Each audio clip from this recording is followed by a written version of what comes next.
पंढरपुरातील मोठी बातमी. पंढरपुरातील उर्दू शाळेच्या मतदान केंद्रावर आज वेगळाच गोंधळ पाहायला मिळाला आहे.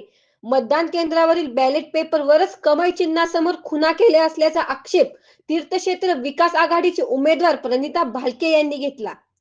तसेच मतदान केंद्रावर कमळ चिन्हाच्या मतदार स्लिपही आढळून आल्या आहेत. महत्वाची बाब म्हणजे पोलीसच अशा स्लिप मतदारांना देत असल्याचा आरोपही भालके यांनी केलाय. त्यानंतर मतदान केंद्राध्यक्ष, पोलीस आणि भालके यांच्या समक्ष ईव्हीएम मशीनवरील बॅलेट पेपर व मतदार केंद्राची तपासणी करण्यात आली आहे. याबाबत मशीन बदलून द्यावी अशीही मागणी भालके यांच्याकडून करण्यात आली आहे. काय घडलं इथं आता? किती नंबर? सकाळी 9 वाजल्यापासून आमचे जे इथले लोक सांगत आहेत की इथं मशीनच्या जे बटणं आहेत त्याच्यावरती खुणा केलेल्या आहेत आणि बाहेरून BJPचे लोक सांगत आहेत की खुणा केलेल्या बटणावरती जाऊन मतदान करा. त्याच्यामुळे आम्ही याच्यावरती सकाळपासून आक्षेप नोंदवत आहे, पण इथं कुठलाही आम्हाला प्रशासनाकडून म्हणजे रिस्पॉन्स मिळत नाही.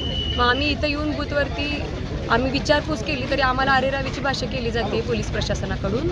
आणि तसंच इथं स्वतः पोलीस ज्या लेडीज इथं आहेत त्या स्वतः चिठ्ठ्या आत देत आहेत की म्हणजे मतदारांना कुठंतरी हा लोकशाहीचा खून आहे असं आम्हाला वाटते. आणि कुठंतरी लोकांनी याचा विचार करावा. मशीन बदलून मागतोय सकाळपासून तर मशीनही बदलली जात नाही. अक्षरशः काळ्या पेनाने एका मशीनवर काळ्या पेनाने 2 टिपके मारलेत आणि एका मशीनवर निळ्या शाईने 1 टिपका मारलाय.